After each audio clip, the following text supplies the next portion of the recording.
Good evening, ladies and gentlemen. Nice to see so many people out on a school night.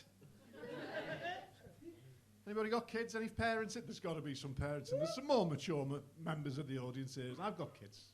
Got 3 daughters. They're a pain in the arse. They really are. But I love them. I love them to death. Everyone loves their kids, don't they? My daughters are great, but 3 daughters, my wife, and God love her, even the dog's a bitch. I'm outnumbered in my own house. I'm a sexual minority in my own house. And I don't know whether you know this, ladies and gentlemen, but when women live together, there's some strange self-defense mechanism that kicks in. And they form a coalition.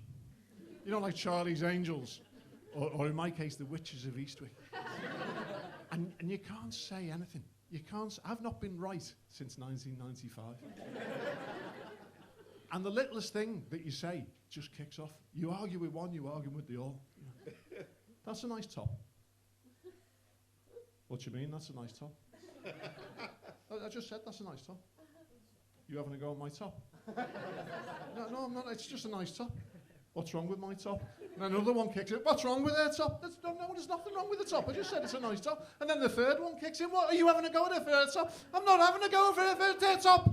And stop shouting at her, you're making her cry now. And then the missus comes in. Who's making who cry? He is. He's making her cry, having a go at her for her top. I'm not having a go at her for her top. And now you're shouting as well. I'm not shouting. It's a nice fucking top.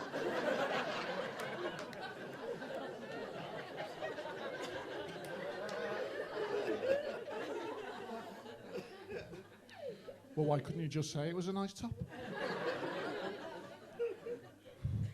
And it was worse a couple of years ago because they were all teenagers at the same time. I mean, not the missus, obviously. I'm not from St. Helens. You know. Anyone in from St. Helens? Yeah? Give me 6. Yeah. But it's great because one of them, the youngest one's decided she's getting married, which is great, which I'm really, well, we were really happy until we found out how much it was going to cost. I don't know if anyone's getting married, but geez, I did a bit of a Google search. Average cost of a wedding in 2019, £30,000. £30,000. So I did a bit more research. Divorce rate in 2019, 42%. £30,000. 42%. Work it out for yourselves. Now, I'm not a gambling man.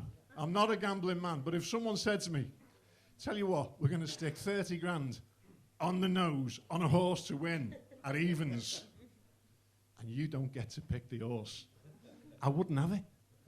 You tried doing that on Bet365, you wouldn't just have a hologram of Ray Winston saying, bet responsibly. He'd come round the house and kick shit out of you, wouldn't he? So we looked at how we can make this a bit cheaper. You know, me and the missus have started looking how to make things cheaper. Do you know how much it costs for a wedding photographer?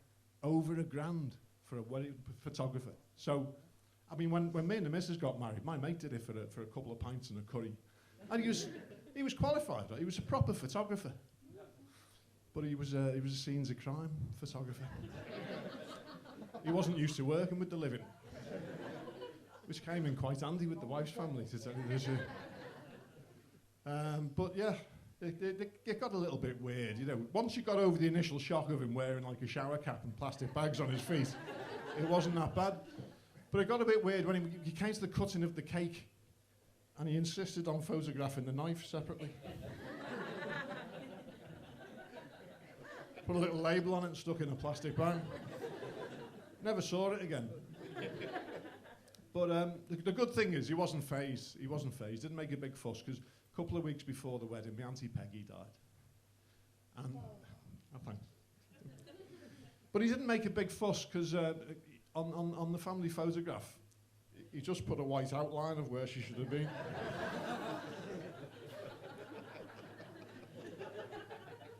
With my Uncle Matt looking into the space. Sobbing.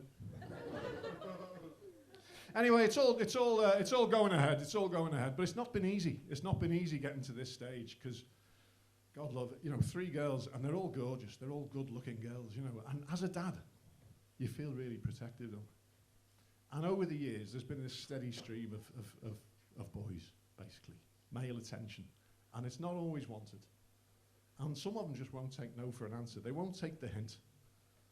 So we had this one lad a couple of years ago, and he kept inviting one of the girls out to parties and stuff like that. And he just wouldn't take the hint, wouldn't take no for an answer. And I was at my wit's end. I didn't know what I was going to do about him. And then my saviour arrived in the form of Liam Neeson. Now, I don't know, this might be a bit of a spoiler alert, ladies and gents. If you've not seen the film Taken, the premise of the film is that Liam Neeson plays this ex-CIA operative who doesn't mind getting his hands dirty. And his only daughter goes on holiday to Paris, a holiday that he doesn't approve of. And on her first day, she's kidnapped. And in the process of being kidnapped, she rings him on the phone. She's screaming down the phone, but she drops the phone. The phone's still live. And the kidnapper picks it up. And Liam Neeson says to him, I don't know who you are. I don't know what you want. If it's money you're after, I don't have any. But what I do have is a particular set of skills. Skills acquired over a very long career. Skills that make me a nightmare for people like you. Give me my daughter back and that'll be the end of it. I will not look for you. I will not pursue you. If you don't, I will look for you. I will find you. And I will kill you. Now, in fairness,